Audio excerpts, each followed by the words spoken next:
Alrighty. Back again. Let's jump right into it. So, this is Voldragon. Officially this time. Minus the, oops, sorry. Minus the little shenanigans we had earlier with him randomly spawning. So, depending what class you are, you have several different approaches to this particular boss. Oh, he dove under already? When Voldragon dives into the ground and resurfaces, you see how his scales just kind of change there? He will have basically two different form layers after his first. So, his standard body color will be black. First time he dives in, orange. From what I understand, he's probably just... Well, I'm not sure if he's stronger. In all honesty, I haven't experimented with him enough to know how the second form affects him. I just know once he dives in one more time and achieves his last layer form, then his attacks and pretty much his pattern of attacks just kinda sorta get a little more violent. A little, more like a lot. But how you approach this depending on your class is entirely up to you. For the most part, a lot of hunters will just tend to go after this little part right here on his tail. Because beat away at this crystal enough, and you will basically stagger him after it breaks. And that'll give everyone some time to just basically wail on his face. For Rangers, I'm not too sure how Rangers as a whole like to approach this boss. Oops. Whoa. Like to approach him. Most of the time, I will see them using launchers on him though, and mostly try to aim for his face. Oh my goodness, it'll be a miracle if I can actually get this whole battle recorded. I'll probably need several consecutive attempts of recording this, if fraps likes to derp on me. And here we go. This is his last layer form, after he's dove in. You can see from that little horn from that horn right there, that this is most certainly his last, I like to call it armored form. So now he has a very, very bright yellow sheen on him, and his attacks are going to start getting more and more violent. Like, right here. You see how he's doing pretty much 4 swipes with his tail, rather than 2, with the other 2 forms. And this gives me more time to knock out his tail. Now, for forces, this fight... Ooh. Oh, broke his... Yeah, there we go. I broke it. And now you see he's just kind of down for the count. And this gives me a little bit of time to just go ahead and hit him. As you can see, breaking that little crystal will nullify his lava armor, as I would prefer to call it. And at this point, once he gets back up, you'll spend time trying to get his crystal back. So this is just extra time to just keep wailing on him. You can go for the front horn or the back horn if he's down on the ground. Most of the time, I'll just say, wail out his front horn first, so you can knock it off. In all honesty, I'm not too sure if there's any extra rewards for breaking off parts for bosses, but it's still kind of fun to do. But all in all, oof. Wailing on that tail part is especially very nice. Especially if he's, say, in his last form like he was earlier. I basically restarted his armor layers. I really don't know how else to exactly explain that. Ooh, I got careless. Excuse me. That was bad. There we go. What was I saying? Oh yes, forces. Forces will make this fight extremely funny if they you all collaborate correctly.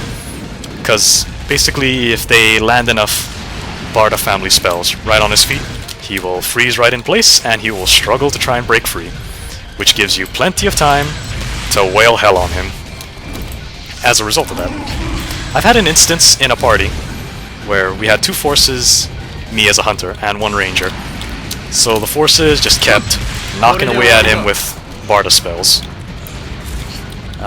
Mostly raw Barda, I think. And the ranger and I just kept going after his tail. Eventually, we broke at his tail, and wailed on his face. Then by the time he got up to basically start regaining his crystal, the forces kept freezing his feet into place. So rather than getting his crystal, he'll struggle to break his legs free first, then go back for his crystal again. And then they just kept refreezing his feet, and that loop just kept on going until finally he died like a punk. That was probably the easiest Voldragon run I've ever done. Like, just the collaboration of how well we worked together was just amazing. I wish I could have recorded that. That would have been one of the shortest runs I could ever show off. Nah, excuse me. Don't you see I'm doing a recording here? Work with me. Well, then again, yeah, he kind of is. He's working with me by trying to murder me senseless. This is totally a good idea. You know, it's also amazing that I decided to even do this alone. I mean, this thing takes a while for me to beat on my own. Especially with the last time I did this. Ouch! That hurt. Warning. Stranger danger. Oh well, it's okay. Whoa! There we go. Okay. No longer stranger danger. But as you can see with that little Nova fire he does, in his last form, he'll basically do 2 instead of 1. To whoever it is he's targeting, per se. Then he has that Flamestorm sort of AoE. Whoa! Well, at least he's putting up a good show. I can give him props for that. If any of this comes out intact, I will be very happy. And let you die in peace. Maybe. I'll think about it. Now, this particular attack he has in his last form here. Or his last layered form. And, oh, hey, there we go, he's doing it. Basically, he'll charge up and fire off a really strong shot. Now, to easily avoid this, just get under him. See, he fired it up, didn't go anywhere, I'm still safe, and basically, once he fires it off, move away from under him, so just reposition yourself. That way, you're ready to attack again. Once you have a group, this is actually much easier in a fight, especially if you have a really good force. Just freezing away at his feet. This will just go by so fast. But otherwise, solo, especially for a hunter, things can get rather challenging here. Although I've seen a lot of players who like to basically go gung-ho on him. Ouch! That was stupid of me. What was I saying before he smacked me into the face? Yes, totally. Smacked me into the face. That was English. But, yeah. I've seen a lot of hunter friends who just like to go, pardon my way of saying, but they pretty much like to go all out on him.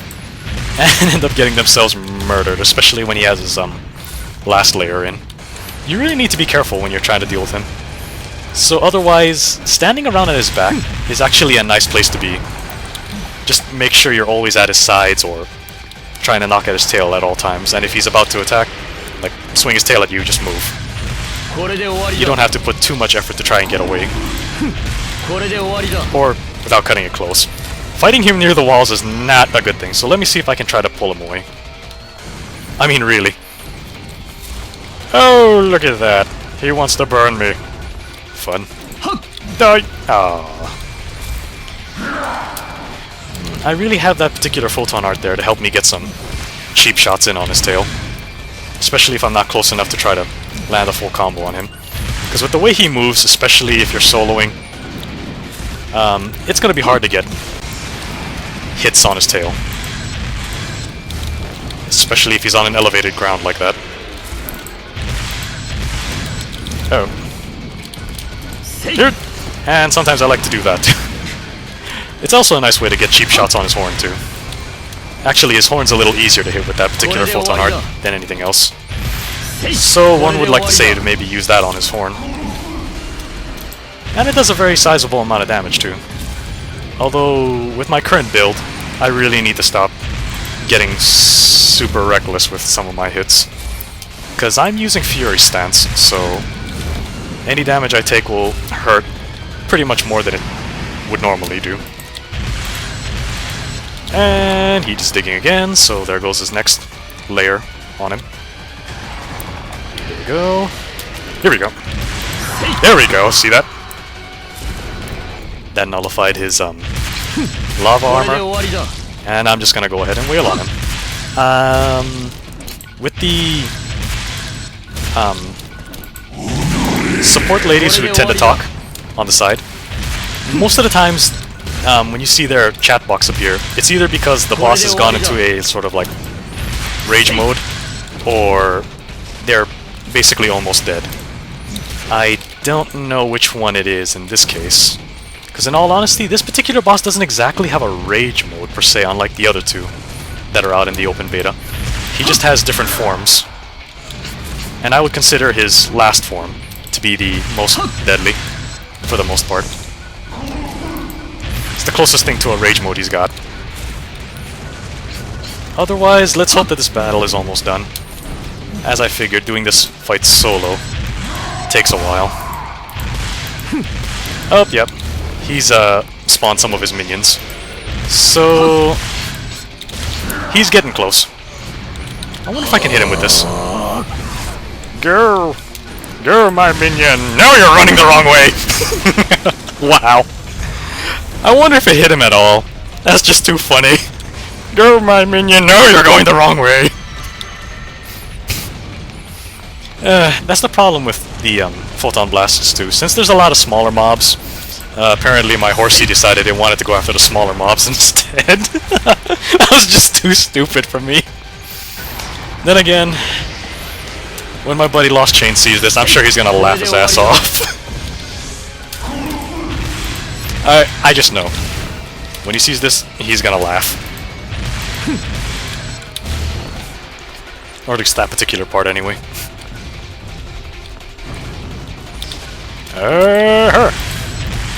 In your tail! In your tail again! One. Yeah, whenever I see those motions of him doing his attack, I'll normally just count off his attacks in my head.